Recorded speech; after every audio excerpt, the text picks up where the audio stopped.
Morning, everyone. Our moderator for today's panel is Smyrlis, who's at my far left. Lou is the editorial director of Canadian Transportation and Logistics magazine, which is one of several publications of the Business Information Group, a leading Canadian company with interests in daily and community newspapers and B2B information services. Lou has over 20 years' experience writing about transportation and logistics and is considered by many to be one of the leading authorities on our industry and holds the designation of member of the Chartered Institute of Logistics and Transportation of North America. Thank you, Lou, for moderating today's panel and for working closely with our panelists to put together what should be an excellent hour on the leading issues facing our industry today. In forming today's panel, we wanted to ensure that a broad cross-section of the marine, transportation, and logistics industry was represented. And I believe we've done just that by having a container ship line, a railroad, a freight forwarder, and a cargo owner represented here today. So on my immediate left, Mr. Volker Kluge. Volker is the president of Zim Integrated Shipping Services Canada Company Limited, a position he has held since 2007. His experience in the liner trade extends a further 20 years when he was involved in sales, marketing, and trade management roles in North America and Europe with both CP ships and cast container lines. He is a board member of the Shipping Federation of Canada. Zim, by the way, is celebrating more than 40 years of service to the Port of Halifax with 2 weekly services originating in the Far East and Mediterranean, respectively, and is currently one of the leading volume ship lines serving our port. Welcome, Volker, to the panel. Next to him on his left is Nick Nanos. Nick is the Director of Traffic, Customs, and Toronto Logistics Operations for the Liquor Control Board of Ontario. As the cargo owner representative on today's panel, Nick brings a unique and important perspective to us today, as the LCBO is a leading containerized cargo importer at the Port of Halifax. The LCBO is the world's largest liquor retailer, and they are an important and ideal port customer for us, given the origins of beer, wine, and spirits from Europe and the Med. Nick has 22 years of experience with the LCBO, and he recently achieved his CITT designation. His most important accomplishment recently, however, is becoming a father again, with a baby boy about a month ago, and we're very grateful to him for pulling himself away from that most important role to join us here in Halifax. To Nick's left is Jim Ramsay. Jim is Vice President of Global Freight Forwarding for UPS Canada and manages air, ocean, and cross-border freight operations for this global leading company. He has been with Yellow & Brown since 2000, and UPS's global presence is well represented in Halifax as the company moves considerable volumes through both the port and airport, not to mention its recent retail-level entree into the Maritimes with ground parcel delivery services. We're grateful for Jim's participation on today's panel as he brings an important perspective on UPS's supply chain solutions side of the business. Welcome, Jim. To Jim's left, and finally, Keith Reardon. Keith, what would a Halifax port days be without the strong participation of CN Rail, which by any measure is a critical partner in the port's value proposition to cargo owners, ship lines, and freight forwarders alike.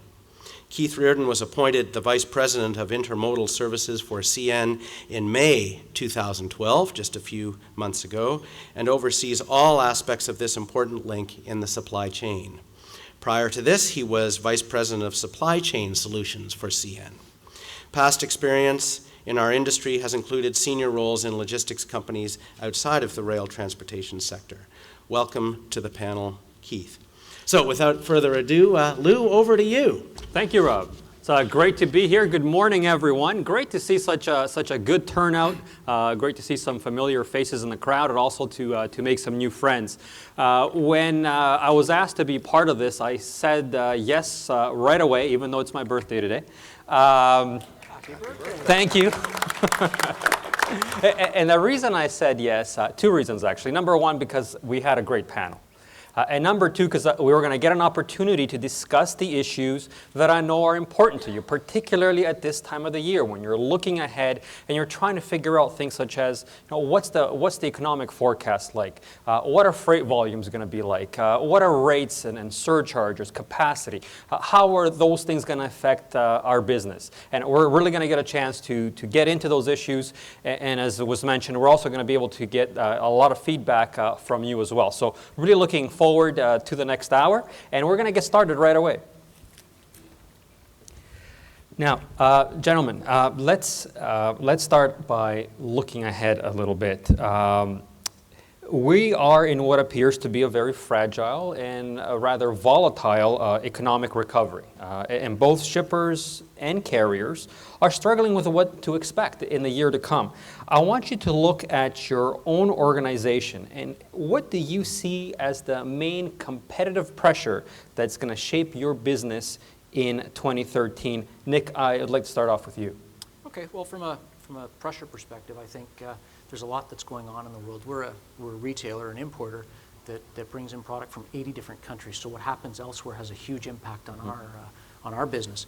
When we look at Europe, which are quite honestly are strategic countries for us, the Portugals and the Spain and the France and the Italy. What's going on over there with certainly in terms of from a labor unrest, in terms of how that impacts our ability to move freight and get the product here, that's going to have an impact on us moving forward, and it's something we aren't taking very lightly. The U.S. is in an election year. Again, we get a large amount of inventory from the U.S., so that's a pressure that we're really focusing on because it'll have a big impact. Recently, the Middle East, yet again, we've closed the one embassy in Iran and other ones intermittently for days here and there. What's that going to do to fuel and how that's going to drive up our costs? And then we start looking at, within our own market and what's going on in Ontario. And, we've got a lot of labor unrest in Ontario, whether it's in the public sector, whether it's with the unions, the CAW, one's just settled, and I guess the other will hopefully follow suit. We've got an NHL strike going on, which is going to have a huge impact to me personally. It's going to have an impact to the organization on the wholesale part. And that's a big, it's 17 to 18% of our sales. So we're looking at that as having a huge impact on us. Someone didn't turn the taps off, and we're getting all these extra charges in Montreal. So, from a shipping perspective, there's other costs that we're incurring. So the year ahead, it looks, there's going to be definitely a lot of challenges that we're going to have to face. Okay, let's move to our two carrier representatives now. First of all, Keith, let's go to you. What are the competitive pressures you see shaping your business approach to 2013? First off, since we don't have any prepared remarks, I just want to thank the Port Authority, all of the people of Halifax that have been so kind and so welcoming to my colleagues and myself this week. It's very nice, and we do feel as though we're a very important part of the infrastructure here, and we take that responsibility seriously, and so we appreciate it. We can only do as good as what the economy gives us. The shippers, our customers that give us their precious freight, we find out from them what the economy is going to bring us, and we make adjustments to our transportation services to accommodate that, to try and provide open gateways for them, improve the speed at which we move their freight. So our challenges are more to take what the economy gives us and figure out how we can overperform or outperform those circumstances. We can't really do anything about the economy, and that's the stance that we take. Mm-hmm. Volker, you're affected by not just the Canadian economy, but the global economy to a great degree. Yeah, there's probably for us, number one, it's been in the press probably for the last couple of years, is overcapacity, number one, from the shipping line. I think the first 6 months of this year, there were about 840,000 additional TEU came on the market. And in 2013, it is supposed to be the year that even more, the biggest year of vessels coming online, because a lot of these vessels obviously were ordered back in the good times from 4 or 5 years ago. We see that as a huge risk for our health, or our industry's health. Number two, obviously the global economy. As long as the global economy continues to be sluggish, there will be not, global trade obviously will suffer. And third is the energy costs. At the end of the day, no matter what happens in what's going on in the Middle East and with the oil prices continue to fluctuate up and down. There's no consistency. And that's, for us, a huge risk on the cost side. So definitely we're hearing some concern here. I wish it was a more optimistic outlook, but I guess we're being realistic. At this point, I want to make sure that we bring our audience into the picture. We want to hear about what's happening within your companies and in terms of transportation and sort of build that framework. So if we could have our first question for the audience up on the screen, please. All right, so the first question we have, with respect to complexity, in 2012, please tell us the transportation function within your company was A, B, C, D, or E. Now, I'll wait for a few seconds while you enter your response, and then if I have it correctly, the tally will be up almost immediately after you enter your results. So let's have the results soon as it's ready. Becoming more complex. Okay, not a surprise actually. So we're in a situation where we have concerns about where the economy is going. Concerns about costs rising, and at the same time, as far as transportation is concerned, we're seeing it becoming more complex, and actually a quarter of you are saying it's becoming much more complex. So for the carrier panelists and also for the third-party panelists here, I mean, you have your work cut out for you in the years ahead. Jim, I would like to take this back to you now. UPS obviously has relationships with many shippers. In your discussions with them, are you seeing a clear pattern emerge as to what will drive their supply chain related decision making for 2013? Yeah, Lou, and happy birthday, by the way. Thank you. A clear pattern is always hard to find, but building on some of the comments earlier, what we see companies talking about really come down to four things. One is the Canadian dollar and what trend it has been on for the last while and what that does for the Canadian exporter, and particularly exporting to the U.S., which is the second side of that one, is what's going on in the U.S. economy for driving those exports. 70% of our exports, of course, still go to the U.S. As part of that big picture for where Canadian companies focus when they look outside of Canada.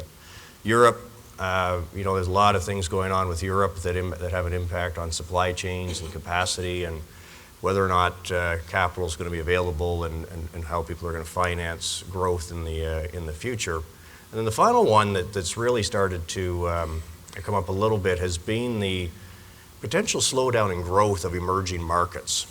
Certainly Brazil, Russia, India, China, the BRIC countries. You throw South Africa in there for the BRICS.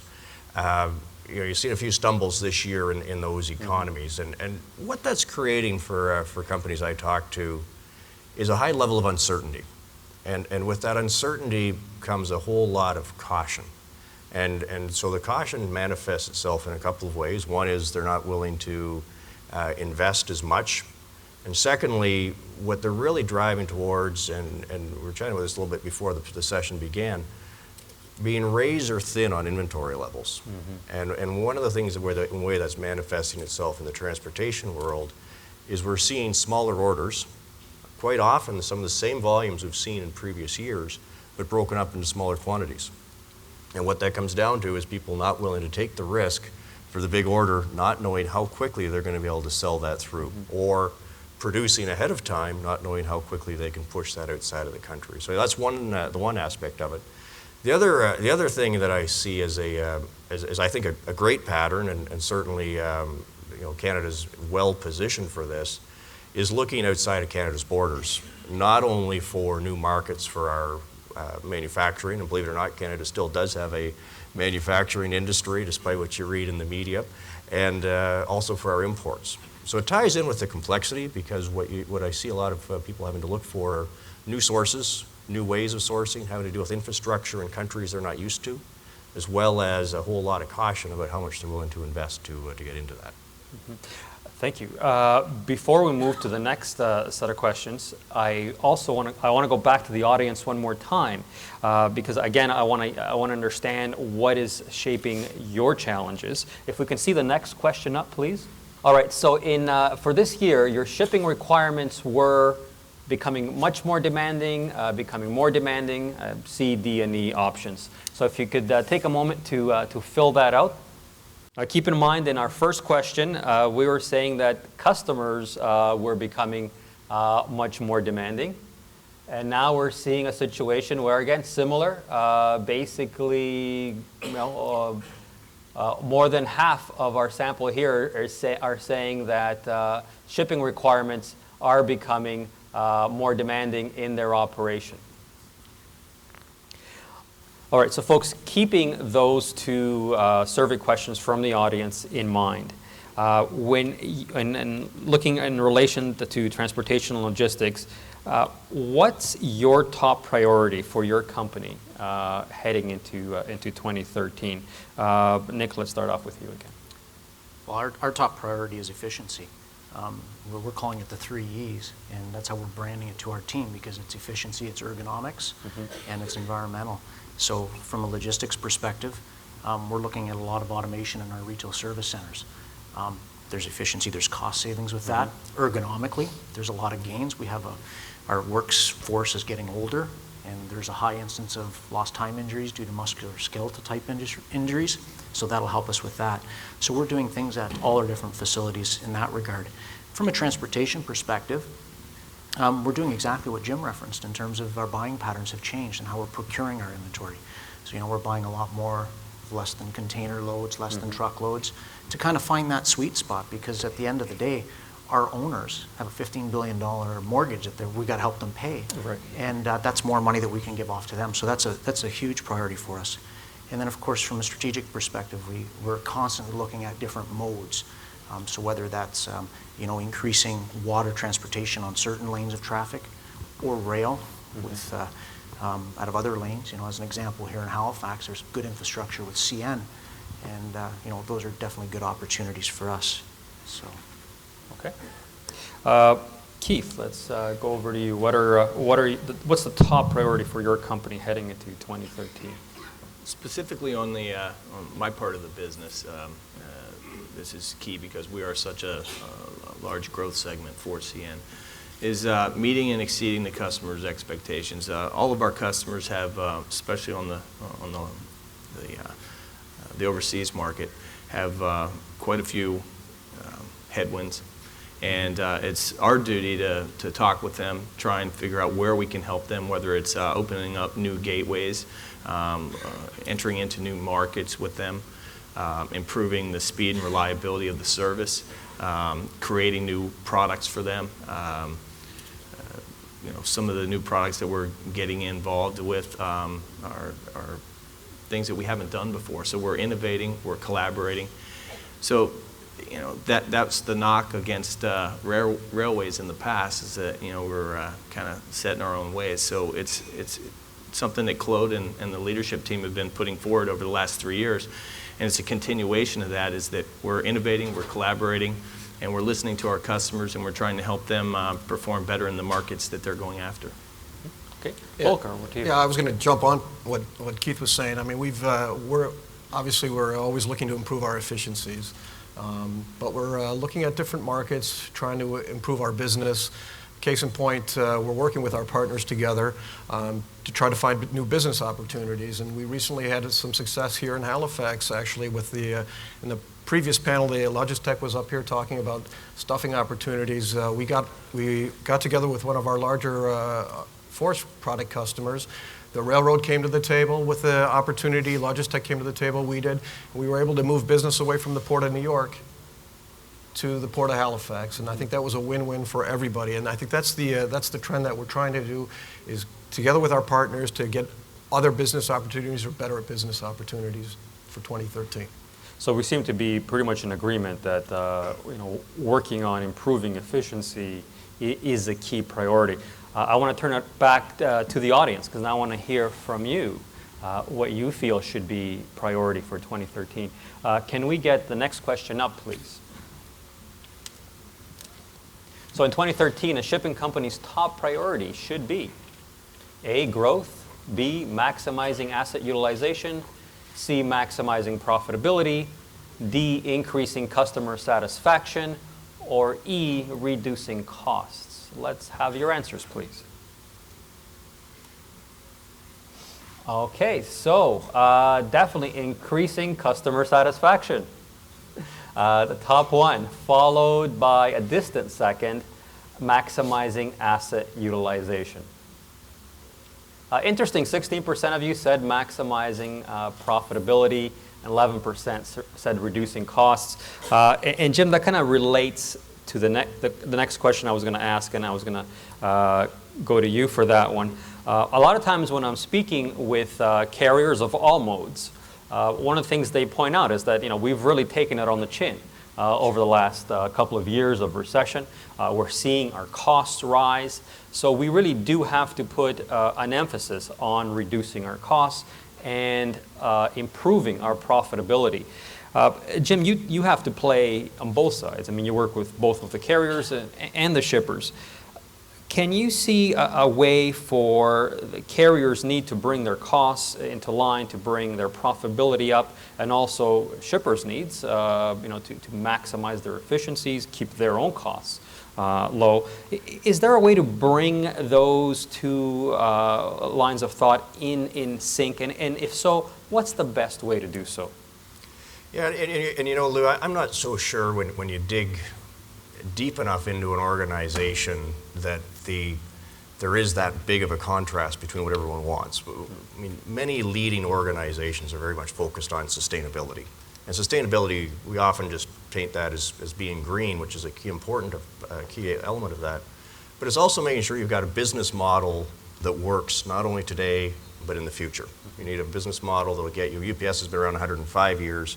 We want to have a business model that gets us to the next 105 years.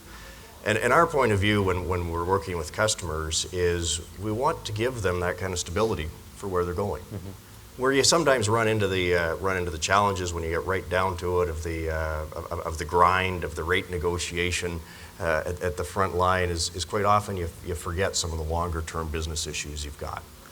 So it's interesting as well the kind of almost the contradiction of increasing customer satisfaction as a key priority. At the same time as they say, but you need to drive out cost. And why I look at it from a couple perspectives. The first is, and I certainly you heard it from everyone here, it's about efficiency. It's about thinking about how you run your business differently today than you did yesterday, and how you're going to run it tomorrow to improve that productivity. And I think if you look at productivity trends, they've been pretty good in the transportation business. The other side of that is also making sure that you've got that good conversation, and Keith referenced this, about how you make sure your services as a provider help that next person in the supply chain be successful. Mm-hmm. What is it? What's my quantifiable value proposition? Not just that I've got technology, or not just I've got fast ships or slow ships and fast trains or slow trains. What does that mean to your business in quantifiable dollars? So the better you have that open dialogue, certainly RFPs are a key piece of this, but every one of the carriers does have their own unique things they're doing. Mm-hmm. The good carriers want to get to understand your business, and they want to understand how they can help that business. So what that helps you do is come up with a business model that's sustainable. You're not just taking the lowest cost provider who may or may not be here for the full length of your RFP, which can then create all sorts of challenges for you, or doesn't have the financial strength to deal with the major impact to the supply chain. And so there's a lot to it. And typically I recommend to people, make sure you know as a supplier who your customer is. As a customer, make sure you know your supplier inside and out. Mm-hmm. And quite often I don't see people go as deep as they should in those areas. Well, Nick, let me ask you, I mean, you outlined what your priorities for 2013 are. How will you be leveraging your supply chain practices to make sure you're addressing those priorities? And then touching on what Jim was saying about working with your carrier partners, what do you expect from them? How do you expect them to help you meet those goals? So I think I'll take a different approach to this one, actually, because we looked at, by addressing that, by looking at, as an example, the packaging. So one of the big initiatives that we've got we have two big packaging initiatives that we're looking to gain efficiencies, because with our cargo, generally we weigh out, we never cube out. So we have one that's called the lightweight bottle initiative, and that's basically, as small as it sounds, taking what on average was 515 to 520 grams per bottle down to 420. It allows us to gain some efficiencies on the transportation, and that's money in our pocket. Ergonomically, obviously, that helps as well. There's also the case conversion process that we've got program, and that's basically, we've put a maximum case limit, weight limit, of 18.9 kilograms, which again allows us to gain some efficiencies when we're loading the containers, and that's saving us more money, aside from the fact, and again, going back to the ergonomic benefits of our workforce. We've got primarily, it's I think the average age is 51. It's primarily 60% of them in the stores are female. So that has a huge cost reduction. So we're looking at different parts of it, and packaging is such a key part of from our supply chain partners, and in this particular case, mainly with the suppliers. And finally, we've got another thing that we've instituted is floor loading or bulk loaded containers. We've got some technology in our facilities that allows us to, we call it the destuffing platform, that allows us to mechanically get on a platform, go up and down, side to side. So with that, from an ergonomics perspective, the employee is allowed to move and lift in the power zone, but also from a shipping perspective, we're looking at using every nook and cranny in that can, and that translates into more product. So those are our key parts to what we're looking at. All right, so you've got some interesting projects going on to make sure that you're improving your efficiencies, but sometimes just the basics are critical to making sure that we're running operations as efficiently as possible, and also to make sure that costs are being reduced. And one of the basics I'm referring to is making sure that things arrive on time. Now, Volker, there has been a focus of late on addressing on-time delivery within container shipping. What can be done to improve on-time delivery performance? Well, I think, it's not just the vessel. It's the whole supply chain. I think that's what we have to look at. I think there's a little bit of a misconception that the steamship line or the shipping line is trying to get the vessel there late, and it's not. I think what happens in the global economy, and as the vessels get larger, there's more port calls out there. So obviously, you're crossing oceans, weather becomes a factor. You can have delays here and there, and it is from a liner perspective, it's in our best interest to be on time, because what happens is the terminal operator, you have a berthing window that you have to be there, and you have the railroad's bringing in rail cars for the import cargo to get it off the dock. So we try our best to be on time, and I think the issue is down the road is if you have a service that is not performing, you have to make some changes in the service ultimately. And what we've also at Zim at least tried to do is, if we know, because a lot of times you do know within 14 days, 10 to 14 days that ship is not going to be on time, that we tell all our suppliers and clients that we say we're not going to be on time, or we'll be a day late or 2 days late, and we can go from there. Communication is the key in that side. Okay, thank you. Jim, your thoughts on what can be done to improve on-time performance in the container trade? Yeah, certainly, as a freight forwarder, where you're bridging multiple modes of transportation, there's a lot to it. Got to also look at just the reality. It's a supply chain that's thousands of miles long, multiple time zones, multiple languages, and anytime you've got extra touch points in a supply chain, you're running a risk for some sort of a delay, whether it's a transshipment point at a port, moving from a ship to a berthing location, to a rail, and then to a truck. Every one of those creates an opportunity for a potential delay in that overall timing. I think, and as Keith indicated, and Volker's indicating, and I know from our package business, no one has any intention of being late. We all have very intense measurements on getting there on time. But the reality is, things happen, whether it's storms, weather, labor issues, any one of a number of things that can come into play. So what ends up being key for me is, and I was chatting with someone during the break about this one, is technology. And what technology gives you is a couple of things. One is it gives you visibility, so you know what's happening in your supply chain. You know if you have a delay, and you can plan ahead for that delay before it becomes too problematic. It also gives carriers and various locations at various steps in the supply chain better visibility to understand root causes and drive that kind of efficiency and drive that on-time performance and figure out how you can get more efficient with what you're doing.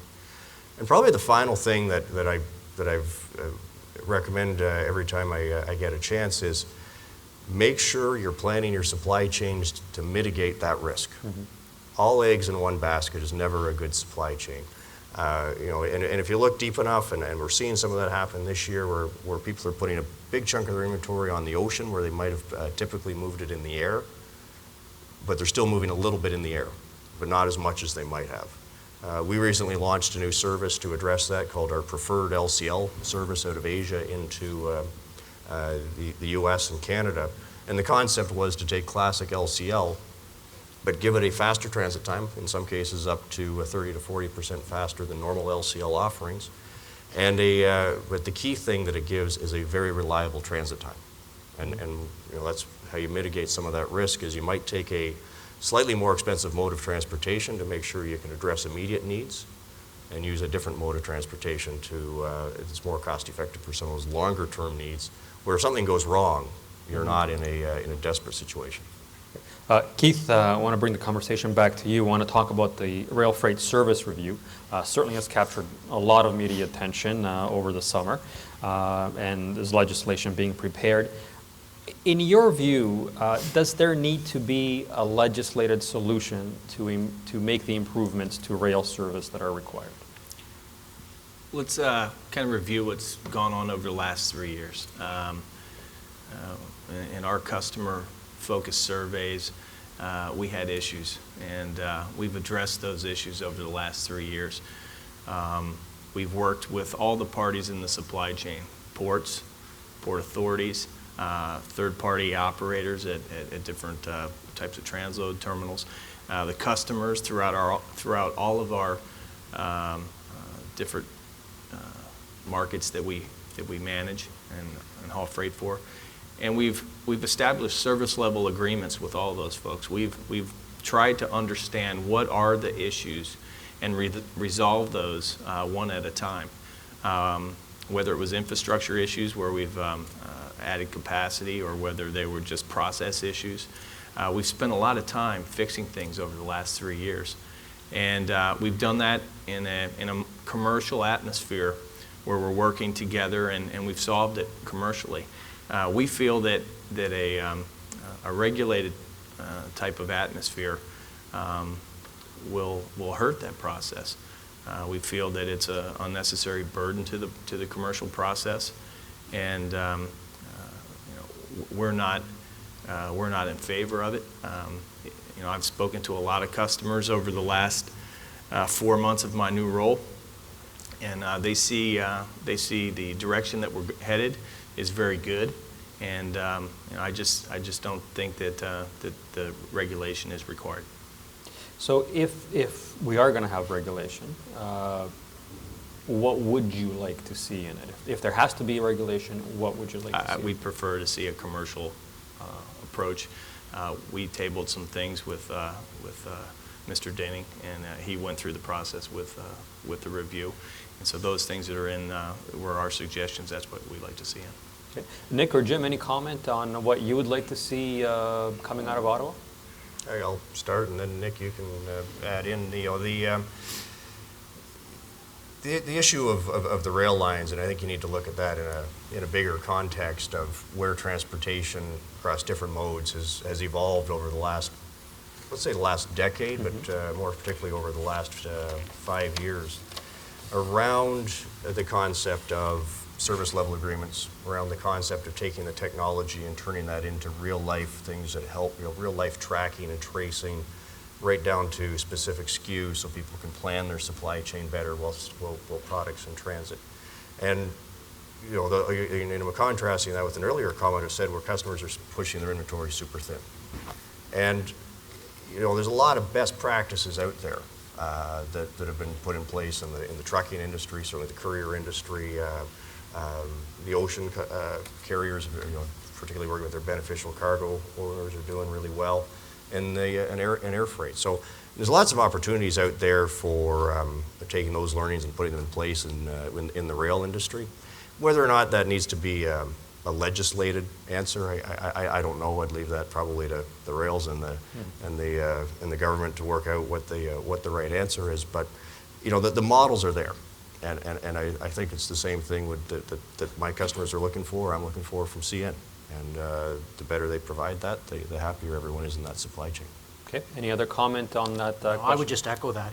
Quite honestly, it's just a matter of making sure that we can get some of that infrastructure to assist us as a shipper to move forward and to manage our flow of goods, because flow is such a key part of our business. And we talked earlier about the inventory, so quite honestly, I don't have anything more to add to that. I'd let the railways and the government comment on how they see that working. But from us, it's from the end user perspective, it's the infrastructure for the timely tracking and tracing of stuff.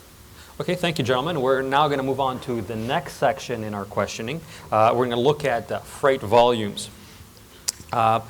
Volker, let's go back to you. So we have economic volatility, we have uncertainty, and that's making forecasting pretty difficult. Looking at your own organization, what are you expecting in terms of freight volumes for 2013?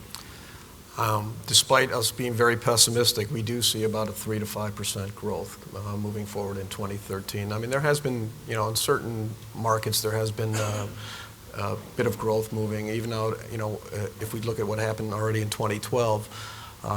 And there's a bit of a turnaround coming in the shipping industry, at least in the second quarter versus the first quarter, hopefully in the third quarter of this year. So moving to 2013, we do see that as long as what we talked about prior, that the global economy doesn't take a turn for the worse, that the energy costs don't go through the roof, we do feel that there's going to be a slight 3 to 5% growth, but nothing that we see it's going to be a banner year in 2013. We don't see a recovery on the liner side, probably not till 2014. Okay, so 3 to 5% growth in freight volumes. Keith, what are your thoughts? We're in that process right now, talking to our customers like Volker and others.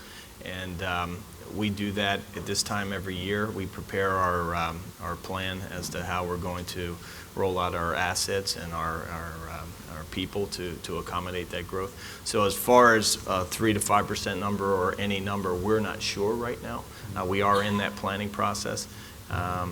So we're just not ready to comment on what the future holds. We don't know yet. Nick, I mean, you're the type of person that derives volumes. What are you seeing for 2013? I think the clouds are gathering. Quite frankly, I think we've budgeted. We're looking at anywhere between 3 and 4% in terms of volume growth for us. And I will add that we're also in a growth spurt. We're opening 35 new stores. That being said, we're seeing a lot of indicators that have been coming on the horizon that are a reason for some concern. We have a part of our business called vintages. And in 2008, when the economy took a dip, a precursor to that was vintage sales kind of softening. We just saw that over the last few months. So internally, we're seeing 3 and 4 is what we had forecasted, and now we're really looking at it, sort of kind of what what Keith's referring to. We're actually going back and reviewing it and saying, was that an accurate number? Because there's a lot of other variables that are coming into play, and we might be going down to 1.5 to 2. So.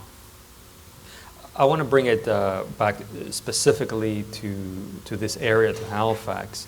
I have a question from the audience. They'd like me to ask our panel, what role does Halifax play in your business? And going forward, are you seeing more business coming this way? Volker, perhaps we can start with you. Halifax plays a big role in our business. I mean, for Zim, we call 2 ports in Canada. That's Halifax and Vancouver. And I can say that we've had some service changes over the last 6 months, even a year. And on the outbound side, we have seen quite a bit of growth of business, and that's basically coming from the out east, the Maritimes. We feel that Halifax will continue to grow for us. we're a bit concerned, obviously, with what's going to happen in 2013, if it can sustain itself. And also, we do a lot of business, and it's Canada exports in general. If we look at it, it's a lot of commodity-based. And in the Maritimes especially, we carry a lot of seafood. Well, if the fish aren't biting, the container's not going to be moving. Or we move a lot of what we call agricultural type of products. So obviously, weather can be a major factor. World markets can be a major factor. The Canadian dollar has an effect on these commodities as well out of here, because a lot of the producers here in this region, they're competing with European producers for their products. So that has an impact on it. But we do see, Halifax for us is, I think Rob mentioned it, we're on our 40th year here. So we're here to stay, and we intend to grow. Okay. Keith, obviously a major player in this area. Do you see business in this area specifically growing for CN? We hope so. We plan for it. We love to see growth in Volker's business and the other carriers that call on Halifax. We also have significant investment here in the Autoport franchise and the growth of the import vehicles into Canada from Europe. So we're here ready to haul the business, bring it on. We love being in Halifax, and we want to do more business here. So yeah, we hopefully see growth. But we're definitely going to manage the business that's here today in a good fashion, and working with the Port Authority. We're also doing some work overseas, working together. We have an agreement to have an agent over in India to helping us both drive business growth. So there's a lot of good things that we're doing to create growth, but it's something we're not sure how much growth is there. Jim, we heard from the previous panel about all the mega project work that's coming this way. When you're speaking with your customers that are doing business in this area and customers that are considering doing business in this area, how optimistic are you about growth in the Maritimes? Well, I think I'm, and UPS in general, is quite bullish on the Maritimes, and to bring it back to some specific sectors and things that'll help with the Port of Halifax. The Port of Halifax is doing a lot of really good things. We're with CN and working with their carrier partners, the infrastructure, and I think one of the things I like about what the Port of Halifax is doing is they're not trying to be all things to all people. The previous group was up here. It was no mistake they were up here taking a look at some of the project-based work that works very well through Halifax. Halifax also knows they're in a competitive environment as a port, so you're not going to get people bringing product through Vancouver to using Halifax as their main choice for low-value goods where it doesn't make sense. So where I do see the opportunities for Halifax certainly would be in that project type business. Very excited about that one. We also paid a lot of attention at UPS to the health sciences business, and it seems a little bit counterintuitive to think about medical devices and drugs moving through the ocean business, but that overall trend we're seeing in the industry, in the transportation industry, to moving to more economical, slower services is impacting healthcare as well. So it'll be interesting to watch how that impacts in the next little while. You've got a number of different reasons why Halifax is a great port to come into for serving Canada as well as into the U.S. To take care of that, particularly coming from the European side. So that's one of the areas we're excited about. One thing, Lou, Sure. I forgot to mention when Curtis was talking about the project cargo and talking about working with CN, we've had a concerted effort over the last 2 years. One of the groups in my former role, supply chain group, working on the over-dimensional traffic, working on the containerized freight inbound for these projects. So it is an area of effort for us, and it's one that we hope that that we're providing those good services so that these various people in the supply chain can continue to have economical delivery of the goods for the projects and continue to grow. It is an area of focus. We were not focused on that 5 years ago. We are today. So we're hearing a lot of optimism for project-related business. We're hearing optimism about pharmaceutical type business. Nick, back to you for your business. Do you see, are you optimistic about this area and growing your business within this area? Well, I think absolutely. Halifax is a key port for us. You know, we bring in just under 10% of our total import volume through here. So that's, you know, a couple thousand TEUs annually. It's a big port for us. My good friend Volker here just instituted a new Mediterranean service. So that's a huge boon for our, you know, as an importer. We've got a strong partner in rail with CN. And it's just, there's a lot of positive things with Halifax, you know, and then you really look on what's going on elsewhere, you know, and you look at the Port of Montreal, and I don't want to get into pros and cons of it, but, you know, there's a lot of surcharges that are being levied, so there's a lot of costs that have to be passed on somewhere throughout the supply chain that you don't have here, because naturally you have a great harbor, and it's ice-free, and it's deep, and it's you've got infrastructure to get things to central Canada. Okay, excellent. Thank you, gentlemen. I want to bring it back to the audience now. I want to hear from you where you think freight volumes are going to be for 2013. So if we can get our next question up, please. So what is your company's projection for shipment volumes next year? Up significantly, up slightly, about the same, down slightly, or down significantly? Okay, so some positive news. 52% saying up slightly. I wish there was more that said up significantly, but I think at this point we'll take up slightly. And also good news, only a small percentage saying that they'll be down, 10% saying they'll be down. Okay, excellent. Want to touch on Europe for a bit. Officially now in a double-dip recession. How are the financial problems in Europe that Europe is facing? How's that going to affect our trade with them and this region in particular? Anyone who wants to chime in on this one? Europe is troubling, and if we sat here a year ago, we probably would have talked about Europe, and I'm sure hoping if we sit here a year from now, we're not going to be talking about Europe, because it is it's a 100-pound gorilla in the corner, and from my point of view, it's what's driving a lot of uncertainty in people's supply chains and in their decision making. They're not willing to take a lot of risk until they know what that looks like. I think Canada's got a lot of good things going. I think free trade agreements are the way for us to go. UPS is a big proponent of international trade as a way to drive economic growth globally. So I think there's some good opportunities there. Now, the challenge to that one is when you've got one of your biggest, closest markets other than the U.S. in a double-dip recession, you're creating challenges for your commodities and your manufacturing for where to go. You also have the same thing in reverse when you've got some of that high unemployment in Europe. Are they having to, are businesses that used to be sustainable no longer sustainable when they're bearing the full cost of running that business? So then, is that available for us to import? So I think it does have an impact on what comes through Port of Halifax. Does have an impact on Canada's overall economy. Now you mentioned that 800-pound gorilla. We're about to do a major free trade deal with that gorilla. Keith, if this deal happens, and it looks like it's going to, would it be a big deal for freight activity the way the North American free trade deal was, or not so much? I think anytime you have a trade agreement, it's a positive.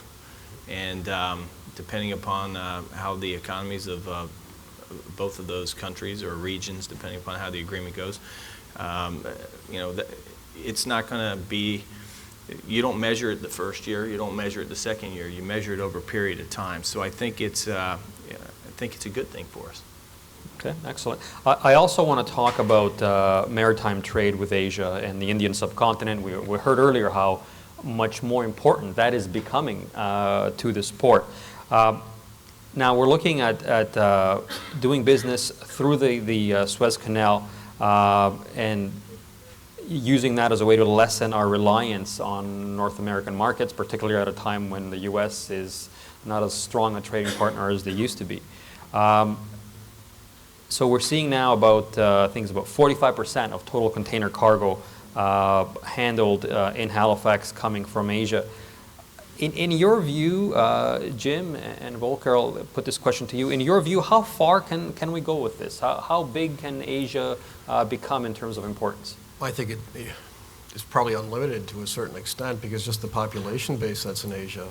If we have to look at it that way, I think there's two sides of it. We always have to look at export and import. Canada being a net exporter of commodities, and with Asia being the manufacturing side, the commodities are going to go into the manufacturing, and then those products are going to come back into Canada ultimately. So I think the growth potential is there. For the Port of Halifax, obviously cross Suez is the way to go.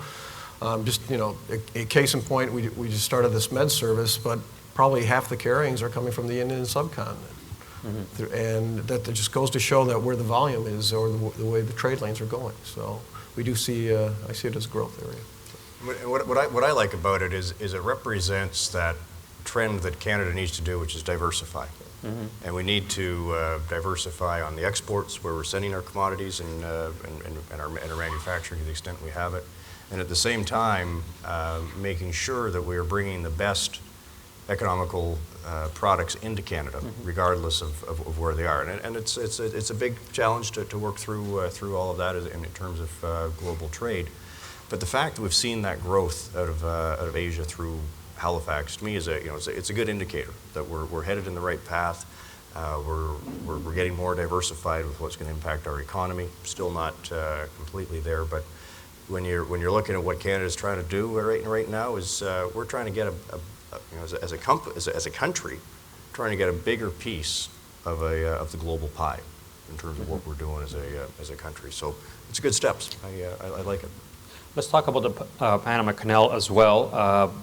Some major expansion happening there is in 2015.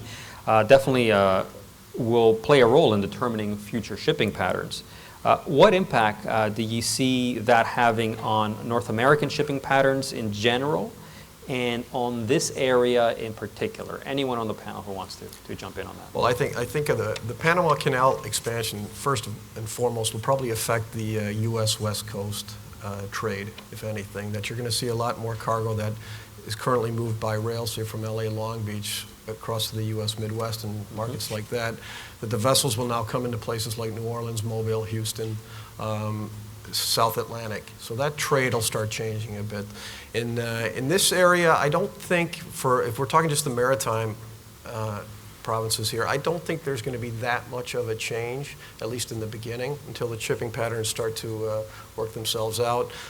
Possibly on the export will open up, more opportunities. But it goes back to the question before. I think the growth area here is the Indian subcontinent and Southeast Asia, and that will continue to move across Suez, and that will grow across Suez. I think Jim made the point before that the low volume, not low volume, but the low cost type of product that's currently coming from Asia is not going to come all the way around to Halifax and then come back into the interior. That's not going to happen. So that's where I see the focus on the panel. So. Anyone else have different thoughts on that? Well, the only thing I'd add to that is Panama Canal. I think they're looking late 2014, sometime into 2015 for that to come online. And the other thing you need to overlay on top of that one is what's the shipping industry going to look like in terms of size of ships at that point? And they're going to be massive, and they're going to be very fuel efficient. How that translates, I really don't know. It may change the whole economics, and it may impact the rail business, because all of a sudden what was economical on the rail or fast on the rail may now become more of an ocean play because of some of those changing dynamics when you get the mega ships that are going to be far more fuel efficient than what we're seeing today. As a rail carrier that serves New Orleans and Mobile, I like Volker's answer. Okay. I bet you do. You're welcome. Now, gentlemen, we have 10 minutes left, so I want to make sure that we address some of the questions that I know folks are keen on hearing answers to. And one of them is, what's the direction of rates and surcharges in the year to come? So let me start off with you, Keith. Carriers from all modes, as I mentioned earlier, have been quite clear that, after several years of downward pressure on rates, they need to start boosting their revenues. They need to start thinking about their profit margins. In the year ahead, what can we expect to see in terms of direction of freight rates? Well, from a CN perspective, we don't really comment on the rates. It's confidential contracts that we have with our customers. People in this room would appreciate that are our customers. But I can tell you that we feel that we're very fair in the application of our rates and our surcharges, and that we will continue to be that way. A lot of our customers are in industries that have been hurt financially over the last several years, and we take that into account as we move forward. Okay, Volker, over to you. Yeah, I think, I mean, the rates, they're market-driven ultimately. It's supply and demand. I mean, the fact is that all the carriers are losing money, and it's the business model that we have today is not sustainable long-term if it continues how it is. So I think it's from a carrier perspective. I mean, do we want to get the rates up? Yes, we do, but it's going to be market-driven ultimately of how the pricing is determined. It is, for us right now, it goes back to we want to improve our efficiencies. We need to bring the industry on a whole needs to start making money again. It cannot continue to operate in the red, because it's not healthy down the road for anybody, whether that's shippers, importers, anybody in the supply chain. When one of the partners in this whole supply chain is making losses long term, it's just not a sustainable business model. So, like I said, it'll be market driven to see how things end up, and that's the way we see it. Nick and Jim, I mean, that's a very strong statement coming from Volker and saying that, you know, the current business model as it exists for carriers, at least on the marine side, but I also hear that from trucking companies. I've heard the same argument made from some of the air carriers that are in some pretty deep financial trouble. So they're saying that basically this is not sustainable. As someone that purchases transportation services, what's your advice in terms of how shippers should be approaching contract negotiations this fall? And when a carrier comes to you for a rate increase, what are the things you expect them to address with you before you would be willing to consider accepting a rate increase? Well, I think the key word that Volker said and that others have said is partner. And our supply chains are so intermixed and interlinked that when they come to us as a purchaser of those services as a partner, that's step number one, to be partner-like and to communicate it, because we understand if there are problems, and I'd never heard it until Volker said it earlier, that carriers were having problems with...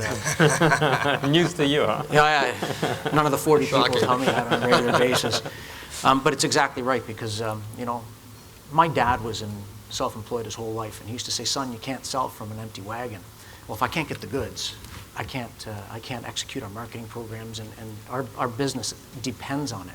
So I think that's the biggest thing is to have a partner-like focus, be very communicate it, and then to try to mitigate some risk. So as an example, like as CN, we do enter into contracts with everyone, and while they're confidential, we try to mitigate risk, and we try to share risk, whether it's on the currency side for fluctuations, whether it's on the fuel side with fuel surcharges or bunker adjustment factors and things like that. So it's really the overall theme is partner-like, and then sharing some risk, because we both have to do well. You can't have one partner that does well and then the other one suffers. In the long term, it'll be detrimental to everyone. Jim? Well, I mean that's a good point. In the long run, everyone has to be sustainable. But the challenge that Volker pointed out is in the short run, prices are set by the market, and it's tough when you're sitting in a chair trying to negotiate rates with carriers, and all of us, and you've got a more cost-effective option that you're pretty confident is going to work for the next 12 months, and you tend to go with that one. When I'm talking to people about carriers are coming to us with rate increases, it ties back into one of our first questions about customer satisfaction, customer service. What are they doing with technology? And the real thing that I look for out of all that one is, how does that rate increase, whether it's from an airline as a freight forwarder or an ocean line, help me build my value proposition? And if I can then sell myself a little bit differently down the road, then I can accept that. If it's just, I'm going to do the same thing for you I did last year and there's no change, well, I'm going to look around and see what else is out there, and that's where those low market rates come into play. It's a tough environment for the carriers, and I don't see it getting a whole lot easier in the short term. I do know it has to get stabilized in the long term, just to have sustainable business partners that you can work with. Let's go back to the audience one more time, and let's see what you think about the direction of freight rates for 2013. If we can get the next question up, please. In 2013, excluding fuel surcharges, core transportation pricing will be up significantantly, up slightly, about the same, down slightly, or down significantly. You want to vote again, Volker? I'm thinking of it. He just told me The other one I wanted to do multiple choice. This one I already know the answer. The expectation is the majority, almost 6 in 10, are expecting rates to be up slightly, below 5% increase. The next highest portion, a little bit over a quarter, are expecting rates to be about the same for 2013. Gentlemen, I want to thank you very much for all your insights. I definitely want to also thank the audience. I really enjoyed the audience participation, and I hope you did as well. Before we wrap things up, I would like to go down the panel and just ask you very briefly, in one sentence, looking ahead to 2013, how would you summarize what you're expecting? Just one sentence. Keith, let's start with you. Okay. We're expecting that great things in the relationships with our customers, with our stakeholders, whether they be the ports, the terminal operators, other entities that we deal with, as well as our employees. We look for a great year in 2013. Jim. From an overall economy point of view, I'd say we're cautiously optimistic, with a lot of emphasis on the cautious part of that one. Certainly, we're excited about building the UPS presence in Atlantic Canada and continuing to work with the Port of Halifax. But having said all that one, we're also getting ourselves very prepared for potential volatility in next year. Nick. we find it bleak. We think that, the economy's got a lot of indicators that certainly as a retailer we're very concerned about. Sales are softening. So cautious, optimistic, with a heavy emphasis on cautious is a good way of putting it. And we're really looking forward to working with our partners to make sure that we can all make our way through it and have a successful year and beyond the year. Excellent. Volker, last word goes to you. I think we're trying to continue to drive efficiency in our business, because at the end of the day, we want to try to make in 2013 is to become a viable business and ultimately get back into the black for us. And obviously, the economy is going to have a big part of this, and we are, just as the other gentleman, cautiously optimistic as well moving forward.